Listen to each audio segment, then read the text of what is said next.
जय माता दी मित्रों, आखिरकार 3 मार्च को मंगलवार के दिन सबसे बड़ा इस साल का चंद्र ग्रहण लगने जा रहा है। भारत के कम से कम 200 शहरों में ये दिखाई देगा, यानी कि 200 नगरों के अंदर ये दिखाई देने वाला है। ये जो चंद्र ग्रहण है प्राय खगराज चंद्र ग्रहण भारत में दिखने वाला है, जिसको हम आंशिक चंद्र ग्रहण भी कहते हैं। और भारत के अधिकतर क्षेत्र, चाहे दिल्ली हो, पंजाब हो, राजस्थान हो, हिमाचल हो या फिर आपका मणिपुर हो, आपको हर जगह ये चंद्र ग्रहण दिखाई देगा। साथ ही साथ भारत के साथ ही नहीं, ऑस्ट्रेलिया, न्यूजीलैंड, अमेरिका में भी ये दिखाई देगा। यानी भारत के 200 नगरों के अंदर ये रहेगा। ये चंद्र ग्रहण 3.5 घंटे का चंद्र ग्रहण है, याद रखिएगा।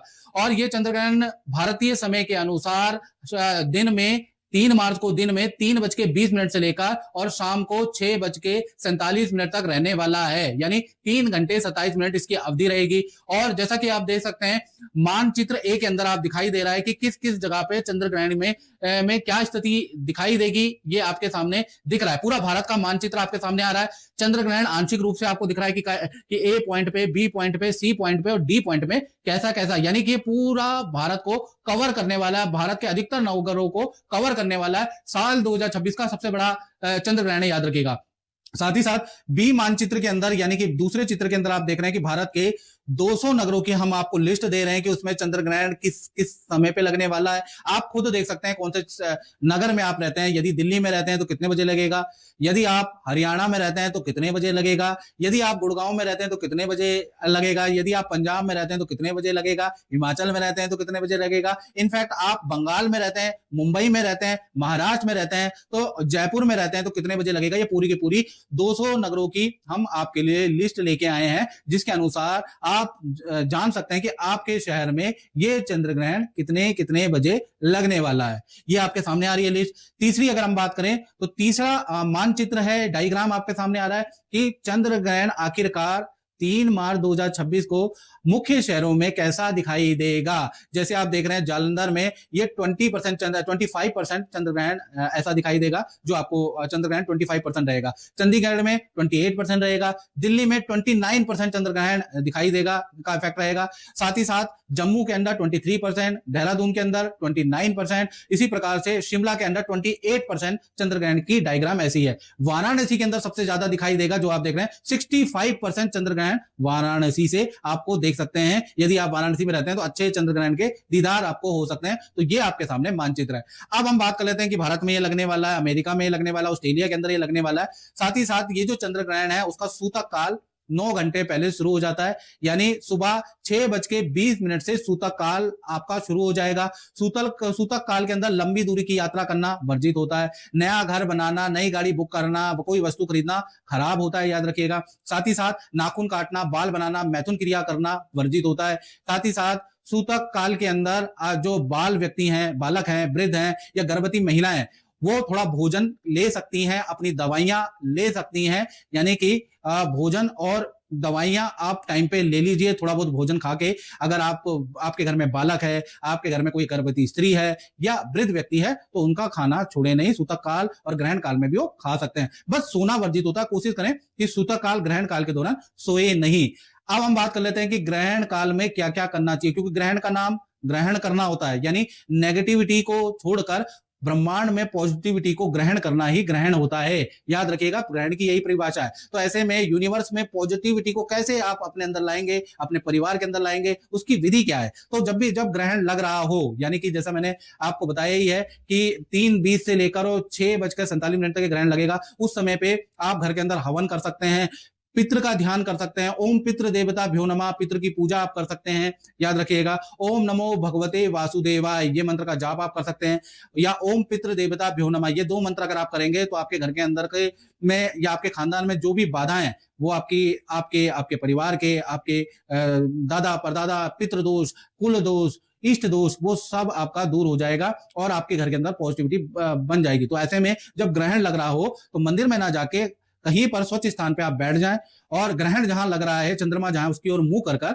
ओम पितृ देवता भ्यो नमः, ओम पितृ देवता भ्यो नमः, पितृ देवता भ्यो नमः, या ओम नमो भगवते वासुदेवाय, ओम नमो भगवते वासुदेवाय, ओम नमो भगवते वासुदेवाय।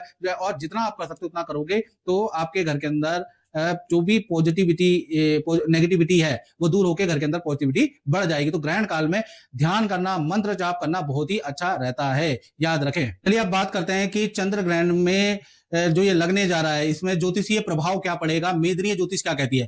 तो मेदनीय ज्योतिष के अंदर फाल्गुन मास में जब भी चंद्र ग्रहण पड़ता है तो संगीत से जुड़े हुए व्यक्ति या जो क्षत्रिय है, स्वर्ण का जाति के हैं, उन पे कुछ पीड़ादायक रहता है, कुछ उनका वाद विवाद रहता है, उनका कुछ मन मुटाव रहता है, उनमें कुछ पीड़ाएं बढ़ जाती हैं, ऐसा शास्त्र में लिखा है। दूसरा देखा जाए, मंगलवार के दिन चंद्र ग्रहण पड़ने से मध्य प्रदेश, दिल्ली, राजस्थान में कुछ उपद्रव के योग नजर आ रहे हैं, अग्निकांड से संबंधित चीजें हो सकती है, मेदिनी ज्योतिष ये बोलता है। तीसरा, पूर्वा फाल्गुनी नक्षत्र में जब भी चंद्र ग्रहण पड़ेगा तो कहीं ना कहीं कुंवारिक कन्या से जुड़ी हुई कोई अशुभ सूचना आपको विचलित कर सकती है, यानी कि पूरे देश को विचलित कर सकती है। तो कुल मिला के 3 प्रभाव है मेदिनी ज्योतिष के अनुसार। अब राशियों पे क्या इफेक्ट पड़ेगा इसके बारे में मित्रों हम चर्चा करेंगे। ये जनरल प्रेडिक्शन होती है। यदि आप परेशान हैं, देश में रहते हैं, विदेश में रहते हैं और अपनी कुंडली दिखाना चाहते हैं तो 7210124289 मेरा नंबर तो आप जानते हैं, उसमें नाम, date of birth, time of birth, place of birth भेजकर मुझसे आप कुंडली दिखा सकते हैं और अपनी समस्या का समाधान ले सकते हैं। चलिए ग्रहण के बारे में चर्चा कर लेते हैं। सबसे पहले 12 राशि में से मेष राशि पे इसका जो प्रभाव पड़ेगा, कहीं ना कहीं खर्चा आपका 40 दिन तक बढ़ जाने वाला है, क्योंकि ग्रहण का प्रभाव 40 दिन तक पड़ता है। बिजली मशीनरी पे आपका खर्चा रहेगा, व्यापार काम में बड़ी कठिनाइयों का सामना आपको करना पड़ेगा। तो ग्रहण का इफेक्ट बहुत अच्छा नहीं है, तो ऐसे में आपको 1.25 किलो चावल जरूर दान देना चाहिए ग्रहण खत्म होने के बाद। तो दूसरा अगर देखा जाए वृषभ राशि के बारे में बात करें, आपके लिए ग्रहण का इफेक्ट बहुत अच्छा है। धन का लाभ 40 दिन के अंदर होगा। पद प्रमोशन, करियर में कोई ना कोई बड़ी अचीवमेंट आपको मिलेगी, रुका हुआ काम, रुकी हुई डील आपकी बनेगी। तो वृषभ राशि को कुछ करने की जरूरत नहीं है। बात करें मिथुन राशि की, तो मिथुन राशि का भाई आपका अचानक स्थान परिवर्तन या कार्य एकदम से आपको छीन लिया जाएगा, पावर आपसे छीन ली जाएगी, यानी कुछ ना कुछ आपसे छीन लिया जाएगा। स्थान परिवर्तन के योग बनते हैं। पुलिस के सरकारी कष्ट में दौड़ना भागना रहेगा आपका, तो तुरंत ही ये ग्रहण निकलने के बाद 1.25 किलो चावल भाई मंदिर में जाके दान देके आए, गरीब को दान देके आए। इसी प्रकार से मिथुन के बारे में बात होगी। कर्क राशि के बारे में बात कर लेते हैं। इनके स्वामी चंद्रमा है। हल्की चोट 40 दिन तक आपको लग सकती है। धनहानि के आपके योग बनते हैं, या मानसिक रूप से आपके झगड़े बहुत होंगे, पति पत्नी रिलेशनशिप में वाद विवाद ज्यादा रहेंगे। आपको भी चंद्र ग्रहण का के बुरे प्रभाव से बचने के लिए आपको 1.25 किलो चावल भाई दान देने पड़ेंगे, नहीं तो इसका इफेक्ट आपको लगेगा। सिंह राशि के बारे में अगर हम बात करें तो सिंह राशि पे इसका जो इफेक्ट है, सरकारी कष्ट आपका बढ़ सकता है, वाहन बिजली पे आपका खर्चा होगा, हल्का पैर में चोट लग सकती है। आपको भी 1.25 किलो चावल दान देना पड़ेगा और ये किसी गरीब को दें ग्रहण खत्म होने के बाद। इसी प्रकार से कन्या राशि के बारे में बात करें तो कन्या राशि के लिए भी ये ग्रहण का फल बहुत अच्छा नहीं है 40 दिन तक। करियर में बहुत ज्यादा कठिनाई रहेगी, करियर में काम बिगड़ते हुए नजर आएंगे, अशुभ सूचनाएं मिलेंगी, ऑर्डर कैंसिल होंगे।